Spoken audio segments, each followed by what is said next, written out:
आज Doubtnut app download करें। Doubtnut पर अपने सभी गणित, रसायन विज्ञान, भौतिक विज्ञान और जीव विज्ञान के डाउट्स का करो सफाया। बस प्रश्न की फोटो खींचो, एक ही प्रश्न को क्रॉप करो और तुरंत वीडियो सोल्यूशन पाओ। अभी डाउनलोड करें। नमस्कार दोस्तों, दिया गया प्रश्न है एक उत्तल लेंस के द्वारा एक बिंदु स्रोत का प्रतिबिंब जो होता है बिंदु सरीखा ना होकर के क्या होता है, वह फैल जाता है।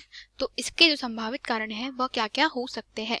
तो दिए गए विकल्प है, पहला लेंस द्वारा प्रकाश का विवर्तन, दूसरा लेंस द्वारा वर्ण विक्षेपण, तीसरा लेंस का बड़ा होना और चौथा लेंस का पतला होना। तो आइए दोस्तों एक एक करके हम लोग पहले विकल्प की तरफ बढ़ते हैं। तो पहला जो ऑप्शन दिया गया है वह दिया है लेंस द्वारा प्रकाश का विवर्तन। तो चूंकि हमें पता है प्रकाश का विवर्तन क्या होता है, विवर्तन में जो प्रकाश होता है वह क्या करता है, जो अपनी तरंगदैर्घ्य की साइड मतलब किनारों पे क्या हो जाता है, मुड़ जाता है।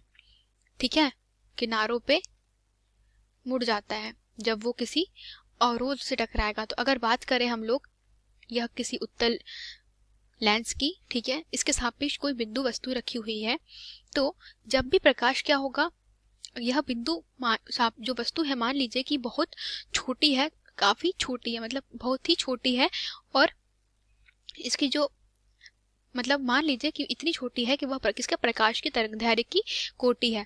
और प्रकाश की तरंगदैर्घ्य की कोटि हमें पता है कितनी होती है, 10⁻8 की कोटि की होती है। ठीक है, तो मान लीजिए यह कोई बिंदु वस्तु है और इसके कारण क्या हो रहा है, प्रकाश इस पे आया और इस पे टकराया। ठीक है, तो क्या होगा कि जैसे ही प्रकाश किरण इस पे टकराएगा तो इसके कारण क्या होगा कि यह इसके किनारों पे क्या होता है, मुड़ जाता है। तो इसके कारण क्या होता है, अगर वह लेंस पे कुछ इस तरीके से जाएगा तो क्या होगा कि इसके द्वारा जो बना हुआ जो प्रतिबिंब होगा वह बिंदु सरीखा ना होकर क्या होता है, वह कैसा हो जाता है, फैल जाता है।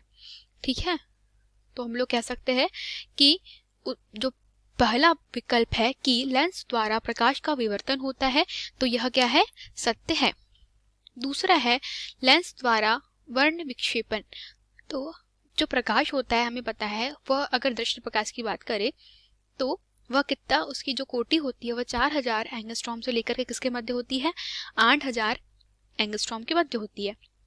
अब जब तरंगदैर्घ्य की कोटि समान है तो अगर मान लीजिए कोई पर्टिकुलर प्रकाश का जो लाइट आया वह इससे टकराया, इस बिंदु वस्तु से टकराया, ठीक है, तो क्या होगा कि इस बिंदु वस्तु से टकराने के बाद इसकी तरंगदैर्घ्य की कोटि समान होने के कारण क्या हो जाएगा, यह फिर से यहाँ पे उस रंग का प्रकाश क्या हो जाता है, इस बिंदु पर फैल जाता है और यहाँ पर जो आने वाली जो किरणें होती है ऐसी प्रतीत होती है जैसे मुख्य अक्ष जो फोकस तल के कैसी आ रही हो, फोकस तल से आ रही हो और कैसी हो जाएगी, जो मुख्य अक्ष के समांतर हो जाती है। ठीक है, तो हम लोग कह सकते हैं कि जो प्रकाश किरणें हैं उसमें वर्ण विक्षेपण का भी मतलब जो बिंदु स्रोत द्वारा जो प्रतिबिंब बिंदु सरीखा ना होकर जो फैल जाता है वह भी किसके द्वारा होता है, वर्ण विक्षेपण और प्रकाश के विवर्तन द्वारा। तो दोनों ही कथन कैसे हैं, सत्य है।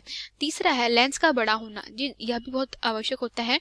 जितना अधिक लेंस की मोटाई होगी और जितना अधिक लेंस की हाइट होगी उसके कारण क्या होगा, वस्तु है वह उतना ही मतलब उतनी ही उसकी फोकस दूरी क्या हो जाएंगे, लेंस की फोकस दूरी उतनी ही कम होगी, f0 उतना ही कम होगा और जितनी फोकस दूरी कम होगी प्रकाश उतना ही अधिक फैलेगा। तो हम लोग कह सकते हैं कि विकल्प क्रमांक 1, 2 तथा 3 प्रकाश के बिंदु स्रोत हेतु सत्य है और यही इसके संभावित कारण भी हो सकते हैं। धन्यवाद।